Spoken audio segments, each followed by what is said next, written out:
अरे बचाओ बचाओ, मुझे मत मारो। गोरी कौवी और रानू चिड़िया दोनों कालू कौवे को डंडे से खूब मार रही थी। कुछ दिन पहले। अरे सुनिए जी, आज फिर से आप रात के इस समय बाहर जा रहे हैं, परंतु मुझे काफी ज्यादा डर लगता है। हमारे अंडों से बच्चे भी होने वाले हैं, प्लीज मत जाइए। अरे रानो, तुम जानती हो ना, मेरी नाइट ड्यूटी होती है, जिस कारण मुझे जरूर जाना है। तुम चिंता मत करो, मैं सुबह होते ही वापस आ जाऊंगा। ये कहकर कालू कौवा रात को बाहर चला जाता है। रानू चिड़िया ने कालू कौवे से शादी की थी। कालू कौवा बहुत ज्यादा अमीर था, परंतु रानू चिड़िया ये नहीं जानती थी कि कालू कौवा कैसे अमीर हुआ। यूं शादी के कुछ समय बाद रानू चिड़िया ने 2 अंडे दिए थे। रानू चिड़िया के अंडों से बच्चे निकलने वाले थे। कालू कौवा भी बहुत ज्यादा खुश था, परंतु वो रोज ही रात के समय बाहर चला जाता। यूं कुछ समय बाद रानू चिड़िया के अंडों से 2 बेटियां पैदा हुई थी, परंतु वो बेटियां अपने पिता कालू कौवे पर ही चली गई थी। कालू कौवा पहले तो बहुत ज्यादा खुश था, परंतु कालू कौवे ने जैसे ही अपनी बेटियों को देखा तो कालू कौवा बहुत ज्यादा परेशान हो गया था। अरे ओ चिड़िया, ये तुमने किसे पैदा कर दिया? क्या हो गया है जी? ऊपर वाले ने हमें इतनी सुंदर बेटियां दी हैं, परंतु आप ऐसी बातें क्यों कर रहे हैं? तुम्हें ये कहाँ से सुंदर लग रही है? मुझे तो सुंदर बेटियां चाहिए थी, इसी कारण ही तो मैंने तुमसे शादी की थी। रानू चिड़िया कालू कौवे की बात सुनकर बहुत ज्यादा डर जाती है। ये आप क्या कह रहे हैं? आपने तो मुझसे शादी की थी क्योंकि आप मुझसे प्रेम करते थे। मैंने तुमसे केवल अपने सुंदर बच्चों के लिए शादी की थी, परंतु तुमने तो इतनी बदसूरत बेटियां पैदा कर दी हैं। अरे ऐसा तो मत कहे, ये बेटियां तो आप पर ही गई हैं। परंतु कालू कौवा अब रोज रात को रानू चिड़िया के घर से बाहर चला जाता था। यूं रानू चिड़िया अपनी दोनों बेटियों के साथ अकेली रहने लगी थी। कालू कौवा तो अब रानू चिड़िया को पैसे भी नहीं देता था। अरे सुनिए जी, गर्मियों का मौसम आ गया है, मुझे मीनू और सुंदरी के लिए कपड़े खरीदने हैं, परंतु मेरे पास कोई पैसे भी नहीं है। कितना समय हो गया है, आपने मुझे पैसे नहीं दिए। चलो जाओ, मेरे पास तुम्हारे लिए कोई पैसे नहीं है, चलो भागो। ये कहकर कालू कौवा फिर से बाहर चला जाता है। यूं रानू चिड़िया बहुत ज्यादा परेशान हो जाती है। रानू चिड़िया लूसी कबूतरी के यहाँ जाकर काम करने लगती है। रानू चिड़िया अपनी दोनों बेटियों को भी अपने साथ ही रखती है, परंतु एक रोज लूसी कबूतरी रानू चिड़िया से पूछ लेती है, अरे रानू, तुम्हारी ये बेटियां किस पर गई हैं? तुम तो इतनी ज्यादा सुंदर हो, परंतु तुम्हारी बेटियां तो बहुत ही सांवली हैं।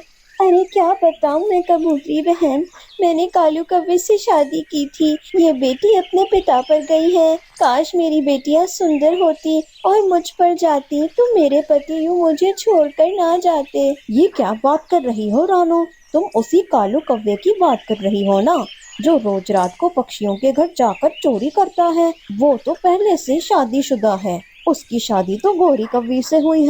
नहीं नहीं, कालू कौवा मेरा पति है, उसने मुझसे शादी की थी। परंतु लूसी कबूतरी तो बहुत ज्यादा हैरान हो जाती है। लूसी कबूतरी रानू चिड़िया को अपनी बात का विश्वास करवाती है। मैं सच कह रही हूँ रानू, कालू कौवे ने तुम्हें धोखा दिया है। वो एक नंबर का फरेबी है।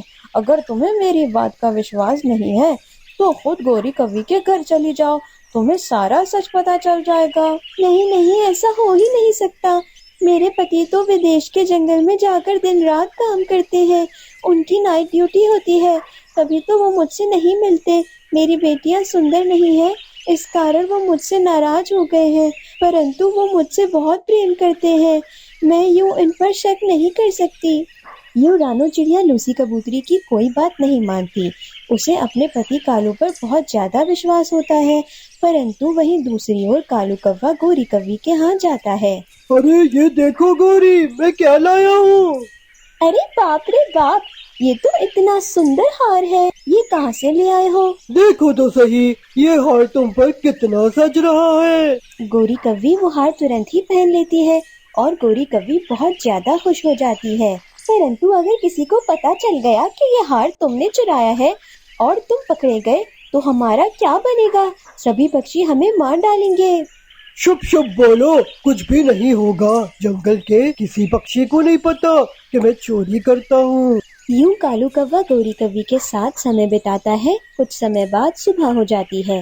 कालू कौवा तुरंत ही वहाँ से जाने लगता है। अरे कालू, कहाँ जा रहे हो? तुम तो रात के समय चोरी करते हो, परंतु रोज ही तुम सुबह कहाँ चले जाते हो?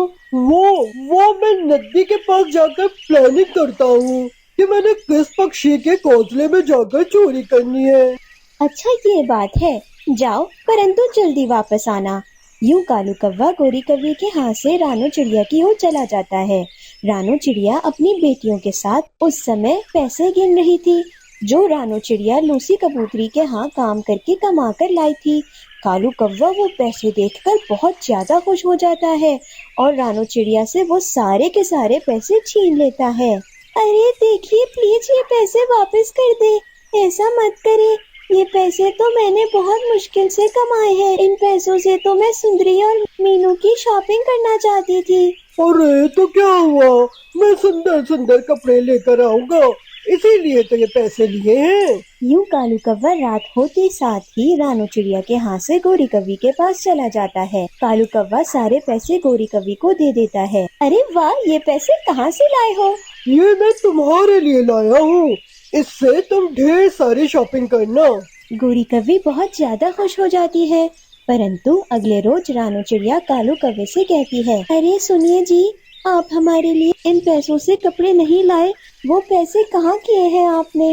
अरे चुप हो जाओ, तुम्हारी जुबान ज्यादा ही चलने लगी। वो पैसे मैंने एक व्यापार में डाल दिए हैं, कुछ समय बाद तुम्हें वो सारे पैसे मिल जाएंगे। रानू चिड़िया बहुत ज्यादा परेशान हो जाती है। वो लूसी कबूतरी को सारी बात कहती है। लूसी कबूतरी रानू चिड़िया को समझाती है, मैंने तुमसे पहले ही कहा था, कालू कौवा बहुत दुष्ट पक्षी है। उसने तुमसे केवल सुंदर बच्चों के लिए शादी की थी। जैसे ही तुमने 2 बेटियां पैदा की जो कि सुंदर नहीं थी, तो तुम्हारे पति ने तुम्हें छोड़ दिया। परंतु मैं विश्वास नहीं कर सकती, वो मुझसे बहुत ज्यादा प्रेम करते हैं। अगर तुम्हें मेरी बात का विश्वास नहीं है, तो तुम ऐसा करना कि जब तुम्हारा पति रात के समय नाइट ड्यूटी पर जाए, तो तुम रात को उसका पीछा करना। रानू चिड़िया लूसी कबूतरी की बात मान लेती है।